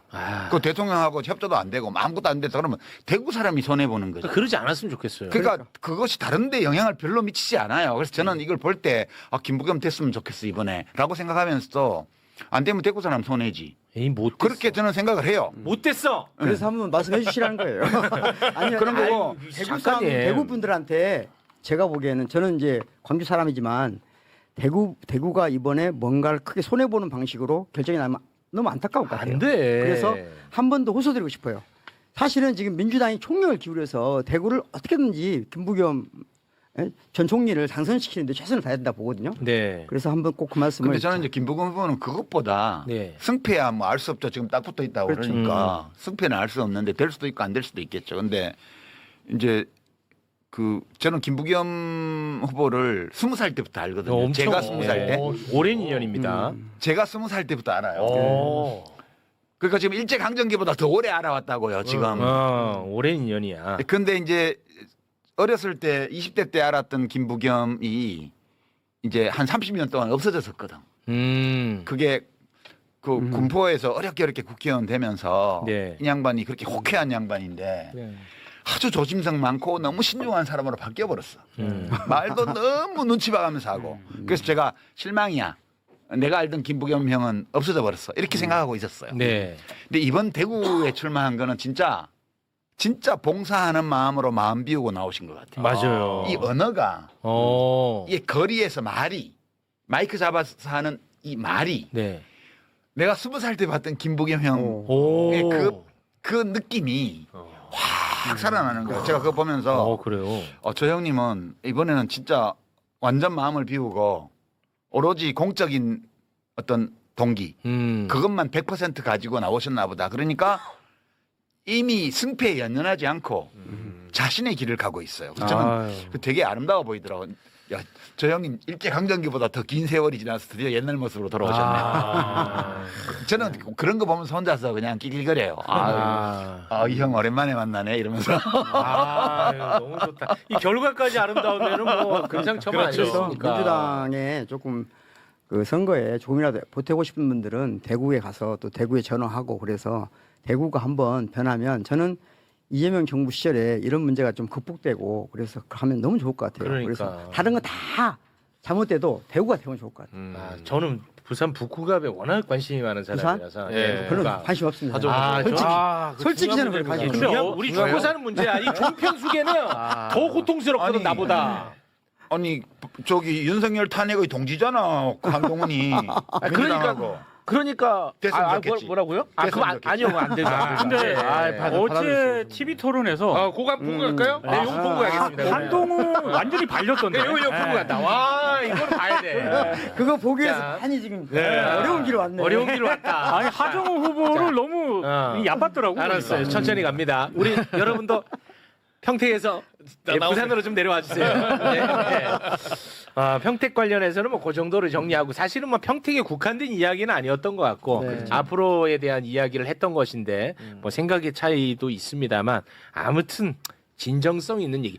아니 요 얘기는 또 제가 또 사족인지 모르겠지만 유시민 작가가 조국이 대통령 되면 뭐 하겠습니까? 이분이 무슨 공직에 나가려는 의도가 있는 것도 아니고 무슨 권력을 탐하는 분도 아니고 저만 너무 좀 편향적인가? 아니 어떤 사람들은 넌 많이 봐요. 제가 비평을 가끔 하지만 비평하고 나면 그 결과에 대해서 책임을 비평가로서 져야 되니까 사람들이 뭐라고 비평하는지를 보는데 뭐 이재명 대통령한테 되게 서운한 거 있나 봐요. 이런 식으로 말하는 인간들이 있더라고. 그러니까 보면서 참 이 세상은 넓고 인간은 다양하다. 어? 너무 자 그런 소리 그만하시고요. 곽수산 씨가 한번 해줘요 가끔 그런 거. 혹시 우리 그 강선필 부대변인님 오늘 그 평택 관련 지금 부산 북구 내려가야 되니까 내려가기 앞서 이 정리 차원에서 혹시 뭐 하고 싶었는데 못 하신 말씀 있으시면 좀 아니요, 뭐 저는 하여튼 그 조국 후보가 됐든 김영남 후보가 됐든 저는 유권자들이 서로의 어떤 마음을 통해 가지고 잘 결정하실 거라고 생각하고 그 어떤 결과가 나오더라도 민주당은 그 결과에 대해서 책임지면 된다 그래 봅니다. 네, 알겠습니다. 자, 부산 북구갑으로 가겠습니다. 내려가는 거죠? 내려갑니다. 내려갑니다. 드디어 오래 걸리네. 한동훈이 얘기를 안 할 수가 없어요. 저는 하종 후보가 당선되는 거 기쁘죠. 근데 한동훈 후보가 낙선되는 게 나에겐 정말 더 큰 이슈야. 나한텐 그래. 근데 한동훈 후보가 당선되면 국힘당은 폭탄 하나 떨어지는 건데.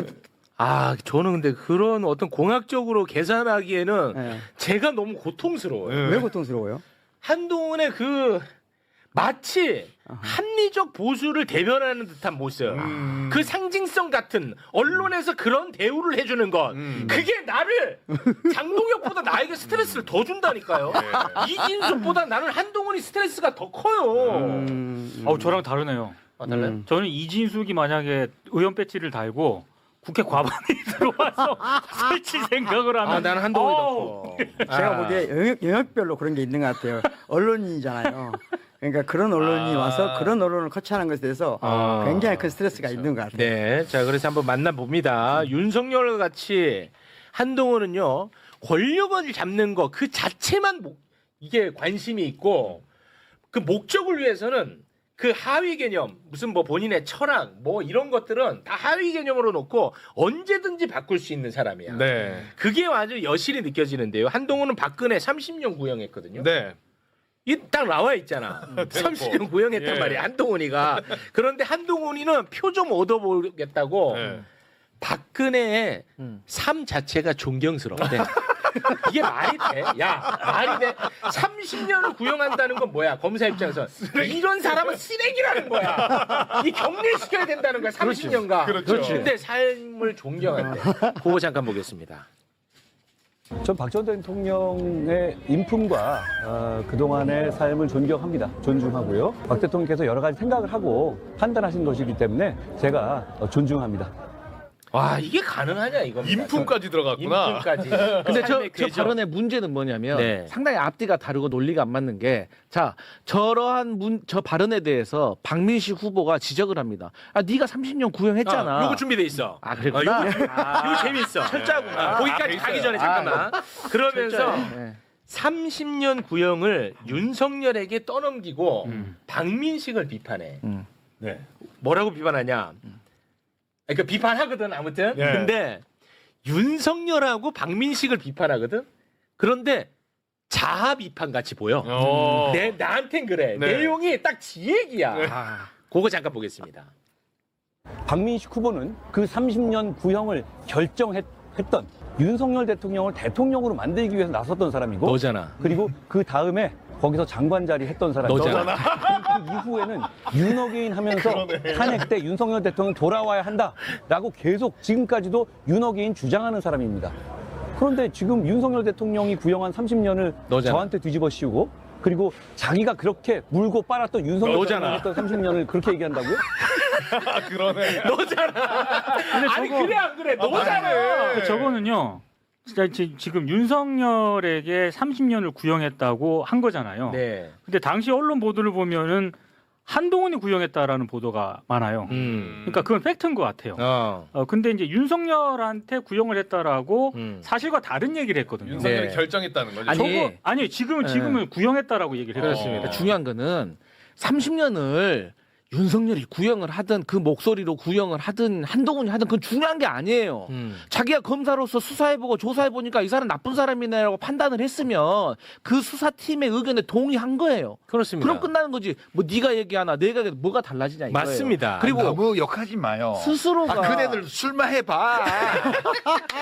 아니 그리고 스스로가 대선 후보가 되겠다는 사람이 구질구질하다, 물고 빨고 이런 짜치다. 표현 쓰는 게 맞아요. 정확합니다. 맞아요.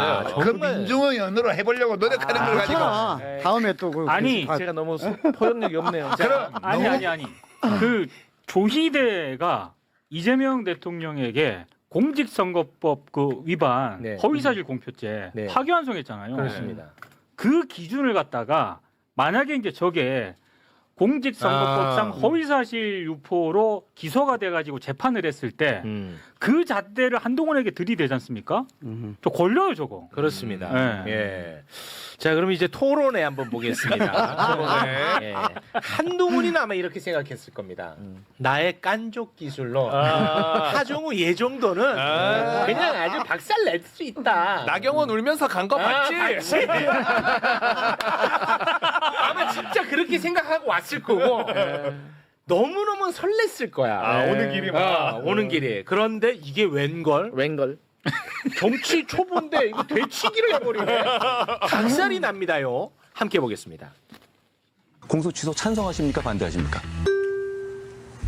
여기가 검사 취조실입니까? 좋았다. 왜 예스오라고 물으십니까? 그럼 그러니까 검사 습관 못 버렸다는 얘기 하는 거 아닙니까? 제 주도권이니까. 그러니까 그러면 그 예스와 노가 아니라 그럼 답을 해주시죠. 그래서 국회 가서 제대로 국민 의견 수렴하고 지금은 북부 주민들에게만 집중하겠다 말씀드리지 않았습니까? 지금은 선거 중입니다. 잠시만요. 그런데 부산 글로벌 허브 도시 특별법, 부산 시민 160만 명이 서명한 법안입니다. 여기에 대해서 이재명 대통령이 포퓰리즘이라고 제동을 걸었죠. 이재명 대통령 입장에 동의하세요? 실제로 지방주도 성장이라고 하는 새로 훨씬 더 좋은 기준이 나왔기 때문에 훨씬 더 좋은 법을 만들 수 있는 기회가 된다라고 봐야 되고요. 중요한 전재수 거는 의원은 잠시만요. 전재수 의원이 이 법을 30초 보장해 주셔야 돼요. 잠시만요. 보장해 주십시오. 네, 보장해 주십시오. 좀 이따 보장해 드릴게요. 어떻게 보장하시려고요? 자, 전재수 의원이 바로 이 법을 발의한 거죠. 공대야 공대. 기회가 있으면 더 좋은 법안을 만드는 게 당연한 거고요. 기본적으로 더 좋은 법안을 만들겠다는데 오히려 왜 반대를 하십니까? 근데 저 제가 가서 더 좋은 법안을 만들겠다는 되고 있습니다. 30초 보장해 주십시오. 하 후보님은 이재명 대통령이 얘기하는 거에서 하나도 어떤 반기를 못 드시네요. 앞으로도 그럴 겁니까? 제가 이 말씀을 주소. 자, 30초 보장해 주십시오. 네, 30초 보장해 주셔야 되니까. 네. 자, 자, 30초 제겠습니다. 저는 여러 가지 코멘트를 드리고 있지만 이런 걸 하셨던 분이 방귀를 드네 만에 이렇게 얘기하는 게 말이 되겠습니까? 드네 만에. 실제로 한동훈 오 많이 준비하셨네. 내 거 다 막아내네. 역공이 있네. 와, 나 요거 때문에 깔끔했어요. 나 솔직히 평택 때문에 스트레스 많았는데 큰 위로가 되더라. 아니 근데 저는 30초 그 답변 말 그거 시간을 안 지켜주는 후보는 또 간만에 보네요 진짜. 아, 요거 아주 좋았습니다. 아, 네, 스트레스가 하정 후보가 확 풀려. 본인이 아는 것에 대해서는 아주 또박또박 말 잘하는 스타일이에요. 네. 600번의 토론 강연을 다녔던 사람이라서 말 잘해요. 그리고 이제 AI 시대 아닙니까? 그런데 그 퇴행적 질문을 또 합니다. 한동훈이가 심합니다. 요건 짧게 보겠습니다. 대한민국 주적은 누굽니까? 이거 어려운 문제 아니거든요. 국방부 핵서에 북한군과 북한 정부라고 나와 있는데 그걸 왜 또 물어보십니까? 아직도 천재는 30분 30초 보장 부탁드립니다. 정확하게 나와 있고 그리고 안보 환경이라는 게 유연하게 바뀌기 때문에 이 부분도 고려해야 되지 않겠습니까? 그럼 지난 정부에서 드론 달려가지고 안보 위기 만든 거 그건 어떻게 하시겠습니까? 알겠습니다.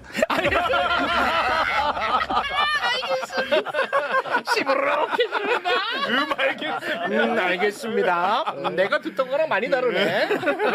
이제 외롭잖아. 예. 외로우니까 이제 박민 씨한테 쓱 갑니다. 너는 내가 잡자. 박민 씨한테 가가지고 아니 회심에 정말 센스가 있는 공격 카드를 딱 꺼내. 박민 씨한테. 이렇게 재치 있는 공격은 너네 못 봤지 하면서 딱 꺼냅니다. 네. 그런데 여기서 두들겨 맞아요. 아, 요거 아주 꿀맛입니다. 네. 함께 보시죠. 박민식 후보님께 제가 한 가지만 말씀드리겠습니다. 만약에 하정우 후보, 한동훈 후보 둘 중에 한 명이 당선돼야 한다면 박 후보님 누가 되길 바라십니까? 저는 둘 중에 누가 돼야 된다고 생각한다면 저는 박 후보가 돼야 된다고 선수죠. 생각해요. 아니 저는 박민식이 되리라고 이거 한 달짜리 끝다방처럼 내려와서 이 절박한 북구 문제 발전시킨다 하는 거는 국민들이 신뢰를 안 합니다. 선배, 그건 제가 알고 있는데 잠시만요. 그런 부분에 대해서 둘 중에 누구 박민식이 한동훈을 떨어뜨리고 아니죠. 그거는 마타도입니다. 저는 박민식을 아니 저 선배님 둘 중에 저는 선배님이라고 했잖아요. 선배님 주거리 막거리 해야지. 선배님 아닙니다. 저 선배님이라고 했잖아요. 내가 됩니다. 아 요걸 덕분에 내가 아주 그냥 스트레스 확 풀렸네. 아 정말 꿀맛이다 꿀맛. 예. 평생 이런 얘기만 하고 살고 싶네. 사실 좋잖아. 어제 저 TV 토론의 수준은 전반적으로 좀 낮았어요. 네. 낮았는데 한동훈이 일종의 반칙을 쓴 거죠. 근데 하정 후보가 정말 대응을 너무 잘하더라고요. 잘했어. 혹시 뭐 비하인드 있습니까? 일단 하정우 후보는 이제 스킬적으로 무조건 나는 나가서 한동훈을 규정하고 온다. 한동훈에게 뭐 구질구질 뭐 변명 듣지 않는다. 난 무조건 규정하고 오겠다. 딱 그 전략으로 갔는데 굉장히 좀 했습니다. 근데 무엇보다도 한동훈이 너무 무시를 했어요 사람을. 그랬기 때문에 허점이 드러난 거예요. 근데 누가 조언을 했는지 모르겠는데 좋은 코치가 있었던 것 같아. 그러니까 TV 토론, 선거 토론 할 때는 이렇게 면접 보는 게 아니거든요. 그러니까 상대방이 나한테 질문을 하면 상대방의 질문 취지에 맞게 대답을 하는 게 정답이 아니에요. 보통 이제 공부 잘했던 사람들이 그 덫에 걸리는 수가 많은데 상대방이 어떤 질문을 나한테 어떤 형식으로 하는 거는 나를 자기 코너에 몰아넣는 거거든. 그럼 그 코너에 싸움 얻어맞게 돼 있어요. 그때는 빨리 클린치를 해서 빠져나와야 돼. 보면 묻는데 답을 하는 게 아니고 자기 얘기를 해버리잖아. 저게 그러니까 이 후보자들 토론은 사실 정상적인 의미의 토론이 될 수가 없어요. 그렇기 때문에. 그래서 수준이 낮아지는 건 불가피한 거고요. 그러니까 상대방의 공격을 받았을 때 말이 질문이지 공격이잖아요. 그럴 때 그 코너를 빨리 빠져나와서 자기가 유리한 코너로 이동한 다음에 매기는 거죠. 그게 전형적으로 판넬 들어보인 거 있잖아요. 뭐 이재명 대통령한테 뭐 놓으라고 뭐 자기는 어쩌고저쩌고 야지 놓을 때 그 코너에서 아닙니다. 저는 할 수 있습니다. 이렇게 말하면 바보야. 제가 그럴 만한 일이 있으면 그렇게 하겠습니다. 이러면 바보야. 그게 아니라 제가 이런 거 하신 분이 할 말을 아니라고 생각합니다. 그게 자기 코너로 끌고 가는 거예요. 그래서 이제 스킬 면에서 누가 저 TV 토론 준비를 시켰는지 모르겠는데 상당한 선수가 코치를 한 것 같아요. 저는 그런 느낌 받았어요. 그래서 한동훈도 이건 예상 못했는지 준비 많이 했어. 그리고 표현도 이렇게 하셨던 분 아닙니까도 아니고 이랬던 분이 반기를 드네 마네. 약간 이거 짜증 좀 좋았다. 짜증 좀 근데 좋았어. 제가 보기에 한동훈 전 대표의 가장 큰 약점은 다 예측된 질문을 한다는 거예요. 아무 새로운 게 없잖아요. 새로운 게 없어요. 야, 한동훈 대권 후보라고 했는데 저는 대권 후보 아니라고 생각하거든요. 당연하죠. 사이즈가 아니에요. 질문하는 거 보면 큰 틀이 없어요. 예상하지 못한 게 없어요. 그러니까 대응하지 못할 것도 없어요. 좀 아래다. 저는 너무 표면이 그런 거 아닙니까? 그냥 사실 판단인데 가치 판단이 아니고 내가 보기에 거의 사실 판단할 것 같습니다. 그거 가치 판단이죠. 그거는. 자, 이제 시간이 조금 많이 흘러가지고요. 이제 정리를 좀 하면서 마무리를 좀 지어야 될 것 같은데 우리 유시민 작가님 혹시 뭐 끝으로 하실 말씀 있으실까요? 끝으로 이제 우리 오늘 평택을 때문에 얘기 많이 했는데 민주당 마음에 안 들죠.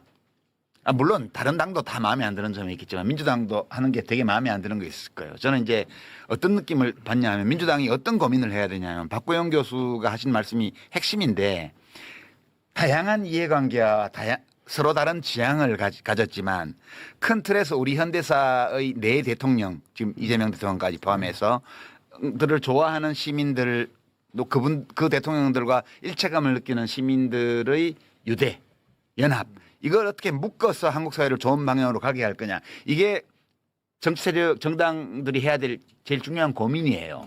그러려면 뭐 서로 간에 대화를 잘하고 인적 교류를 하고 뭐 평소에 뭐 입법에서 연합을 하고 이것도 중요하지만 안정적으로 생존할 수 있는 환경을 만들어줘야 돼요. 그래서 저는 이제 민주당이 이것만 해줬으면 좋겠다 싶은 게 각급 중요한 장선거, 국회의원 선거, 대통령 선거, 자치단체장 선거에 결선 투표제를 도입하는 선거법 개정을 해라. 그러면 단일화니 뭐니 이런 것들 다 필요 없잖아요. 각자 다 나와서 해보고 누구든 이 진영에서 2등하는 후보가 있으면 그 사람으로 다 모으면 되잖아. 그러니까 맨날 작은 정당들이 소선거구를 하니까 맨날 사퇴 압박을 받잖아요. 지금 진보당, 조국혁신당 후보들 지금 전국적으로 다 사퇴하잖아요. 이거 얼마만한 억압인지를 한번 생각해 보시라고요. 그분들이 적은 수의 국민들의 지지를 받는다는 것은 현실인데 적은 수의 지지를 받는다고 해서 그것이 틀린 건 아니잖아요. 그러면 민주주의라는 게 좋은 게 오늘의 소수파가 내일은 다수파가 될 수 있는 가능성을 열어주는 제도라는 점에서 좋은 거잖아요. 그럼 지금 우리 선거제도가 어마어마한 억압으로 그 작은 정당들을 압박하고 있고 선거 때마다 그 혜택은 민주당이 독식해왔어요. 지금까지. 이걸 풀어줘라. 그러면 아니 꼭 이 방안이 아니더라도 무언가 다른 생각을 가진 사람들이 자기 나름의 정당을 만들어서 이 제도 속에서 존재하면서 시도해 볼 수 있는 생태계를 만들어주고 그 생태계 안에서 중심이 되어서 이런 연합 정치를 통해서 항구적으로 민주개혁 세력의 어떤 그 집권을 열어나갈 수 있는 이런 방안들에 대해서 고민하고 제안하고 대화하고 토론하고 국민들에게 설명하고 이런 노력을 1도 안 하고 있다는 것이 제가 지금 가지고 있는 제일 큰 불만이고요. 아쉬움이고. 근데 이제 저는 어떻게 생각하냐. 이 세상에 다 마음에 드는 게 어디 있어. 아니 우리 아버지라고 우리 엄마라고 내 마음에 다 드나? 그렇죠. 우리 형이라고 누나라고 동생이라고 다 마음에 드나? 자기 남편 자기 아내라고 다 마음에 들어요? 아니잖아요. 이 세상에는 100% 내 마음에 딱 드는 건 없다고. 그러니까 민주당도 내가 뭐 전반적으로 지지하는 정당이긴 한데 모든 면에서 나한테 내가 보기에 다 줄 수는 없다는 거예요. 그런 욕심. 그러니까 뭔가 내 생각과 다르고 내 기대에 못 미친다고 해가지고 버리지 말라는 거예요. 그게 그런 게 정상이다. 그게 이 세상은 원래 그런 거다. 그렇게 해서 그거 있는 그대로 받아주고요. 그 대신에 지금 책임이 큰 당이기 때문에 그 당에 대해서는 이런 거 좀 해줬으면 좋겠어라고 요구도 하고, 그다음에 당원인 경우에는 당의 지도자가 되려는 분들에게 그런 요구도 좀 하고, 이렇게 해서 사실 지금 국힘당이 거의 극우 정당으로 지금 짜부러들고 있기 때문에 민주당이 얼마나 잘하냐에 대한민국 얼마나 잘 되냐가 거의 다 90% 걸려 있습니다. 맞아. 그러니까 그냥 민주당의 문제가 아니고 민주당이 이 어떤 문제를 어떻게 하느냐가 대한민국 어떻게 되느냐를 그냥 결정하는 거예요. 그렇기 때문에 저는 민주당에서 정치하시는 분들이 좀 책임성 있는 태도로 했으면 좋겠어요. 그냥 국회의원 자기 좀 안 되면 어때? 한번 했으면 됐지. 아, 그렇게 생각하는 사람은 없어요. 그런 얘기는 하나만 한 얘기야. 그렇게 생각하는 사람 없어. 그거는. 그렇게 생각하고 해야 국회의원 오래 한다고. 생각하고 해야. 없어. 네. 그런 소망은 좀 말씀드리고 싶네. 아직 안 달아본 분한테 좀 민망하긴 한데. 아 근데 저도 뭐 결선 투표도 좋고 원래 저도 중대선거구 이런 거 되게 바뀌었다고 생각합니다. 신인들은 무조건 좋아하죠. 사실은. 신인가 누군데요? 네. 아 신인. 제가 여기 있는 왜 신인 얘기하세요? 신인. 아 신인. 신인들은 아직 국회의원이 아닌 거예요. 신인. 아 내가 버젓이 있는데 신인 교육을 줄 강성필이 알았잖아. 신인규를 라이벌로 생각했다는 것이 부지불식간에 드러나 버렸어. 아직 현직이 없는 분들한테는 대선투표 있는 게 좋죠. 네. 그럼요. 네. 그러니까 뭐 저희 민주당이 이번 선거 잘 치르고 큰 당에서도 결선 투표 하잖아. 당 네, 저기 그렇죠. 후보 뽑을 때 네, 자기 당에서는 하면서 좋은 거를 왜 공직선거에는 안 하는 거야? 그렇죠. 네, 해야죠. 전체적으로. 저는 이제 조금 다른 얘기를 하나 하고 싶어요. 아까 유시민 작가님이 하신 말씀에 대부분 동의하고 또 그런 면에서 우리가 심사숙고해야 되는데, 아까 그 이야기 중에 약간 엉뚱한 얘기지만 논점이 이탈될까봐 말 안 한 강성필 우리 선생님께서 부대표님께서 말씀하신 10대 20대 관련된 문제인데요. 지금 무엇보다도 중요한 게 교육 체계의 변화거든요. 네. 그런데 지금 이번 선거에 시도 교육감 선거를 하는데 그렇습니다. 참 무엇이 쟁점인지 무엇이 차이인지조차 모르고 있어요. 없어요. 누군지도 몰라요. 누군지도 몰라요. 네. 사실은 우리 미디어들이 좀 책임감 가졌으면 좋겠어요. 그건 좀 안타까워. 저도 매우 안타깝게 생각합니다. 네, 그래서 저는 개인적으로는 어떤 기준이 없는데 네. 그럼에도 불구하고 누가 진보 후보인지는 알아야 되잖아요. 몰라요. 그래서 그 기준이 없거든요. 어떤 경우가 문제냐면은 나는 옛날에 운동했어. 그러면 진보인가요? 막 이렇게 주장하는 게 많거든요. 그래서 그러다 보니까 저는 개인적으로는 그래도 선거가 중요하고 비교적 민주 진보 진영이 절차를 통해서 대표 후보로 나온 사람들을 찾아보자.